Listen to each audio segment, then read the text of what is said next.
In today's episode, let's talk about the 2 ingredients for individual success that you will need in the age of generative AI. There are 2 things that will dictate your ability to be successful with AI. Those 2 things are the quality and quantity of your data. That's thing number 1. The quality and quantity of your ideas. Let's unpack this a little bit. When you use generative AI, so a tool like ChatGPT or Stable Diffusion or DALL-E, you can use what's built into the models, into their long-term memory.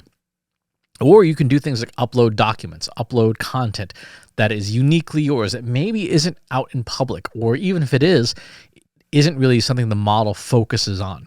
When you add that data, you get much better performance out of these models. If I go to Google Gemini and say, let's write a blog post about B2B marketing, it will generate something that sounds pretty generic, pretty flat, pretty boring, definitely not unique, definitely not having any kind of personality. If I copy and paste, say, an issue of my newsletter, and I tell it, mimic my writing style and tone of voice exactly in your response, it's going to generate something much different. It's going to generate something much more like me. It may not still be actually me, but it will sound much more like me than what comes out of the model generically. Having that data available and being able to highlight it when we give it to models gives us the ability to make these models do tasks in ways that maybe we can't even explain. Think about it. How do you explain your writing style? How do you spend time telling people how you write? It's really hard. It's really hard because there's so many intangibles to our writing style that we just can't put into words. But if you could put those things into words, it would probably be very, very lengthy descriptions. When we do the same thing with language models, it's often easier for us to just say, hey, model, you understand the kind of inherent mathematical qualities of my writing. Mimic them. Mimic them instead of me trying to explain to you how to write like me. Just mimic my writing style.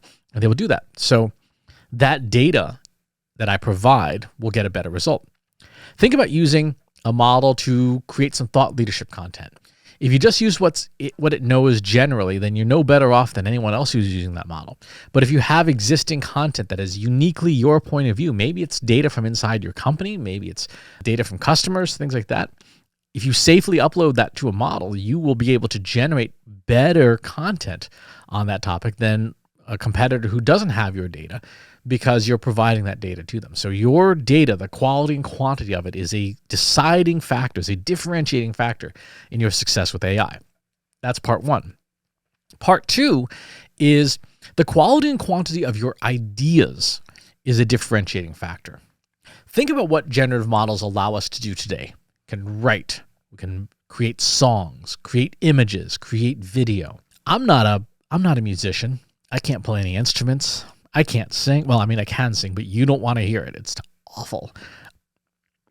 And so any of those exercises for the creation of music really up until now have been something that I've sort of accepted is not going to be part of my life, right? I'm not going to be a songwriter. I'm not going to be a musician. I'm not going to play anything. And that's fine. Along comes AI and says, hey, if you've got an idea for a song, I can help you make it. I can come up with the structure for it. You got an idea for a book, I can help you write it. You've got an idea for a screenplay, I can help you generate that. If you got an idea for a really cool image that you want to generate, I can help you with that. You may not be able to paint or draw or trace, but you can write out what you want and have a machine render it for you. That means that skill is not necessarily an obstacle anymore to creation, right? Skill is no longer the blocking factor.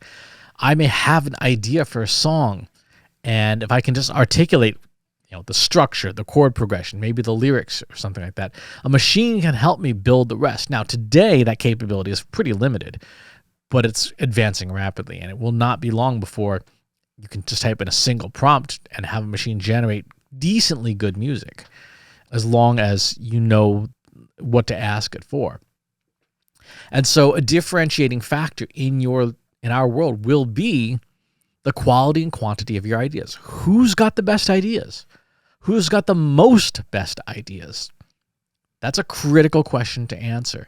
The person who has the most best ideas in an age of generative AI is the person who will create the most best stuff, because their ideas are better and they can come up with them faster and they can bring them to life faster with generative AI. So those are the two factors that today will lead to success for you as an individual, for your personal brand, for your organization or your team, for your company.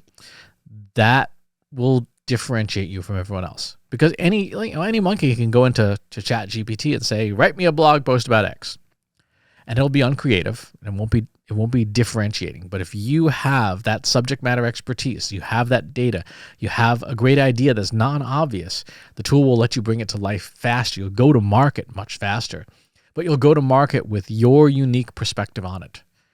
And those two differentiating factors are things that machines are going to have a hard time replicating. They will not have access to, so they can't generate from your data.